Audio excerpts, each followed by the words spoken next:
बिस्मिल्लाहिर्रहमानिर्रहीम अस्सलामुअलैकुम दोस्तों आज है 29 अप्रैल 2020 और अगर आप गोल्ड रेट जानना चाहते हो कि पाकिस्तान में आज सोने के क्या ताज़ा तरीन रेट्स हैं तो आपने इस वीडियो को लास्ट तक लाजमी से देख लेना है, क्योंकि इस वीडियो में आपको 22 करात 24 करात और फी ऑन्स गोल्ड के क्या रेट्स हैं पाकिस्तान में वो बताने वाला हूँ। तो वीडियो बहुत ही ज़्यादा स्पेशल होने जा रही है, तो आपने वीडियो को एंड तक देखना है। अगर आप सोना ख़रीदना या बेचना चाहते हैं या सोने ख़रीदने या बेचने की सोच रखते हैं तो पहले आप ये वीडियो देख लें, जिससे आपको अंदाज़ा हो सकेगा कि पाकिस्तान में गोल्ड की क्या कीमत है।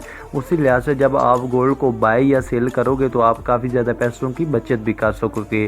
तो यार अगर आपको हमारी वीडियो अच्छी लगे तो यार वीडियो को लाइक ज़रूर करिएगा और मज़ीद ऐसी अच्छी अच्छी वीडियोज़ देखने के लिए चैनल को लाजमी सब्सक्राइब कर लीजिएगा। तो शुरू करते हैं आज की ताज़ा तरीन वीडियो।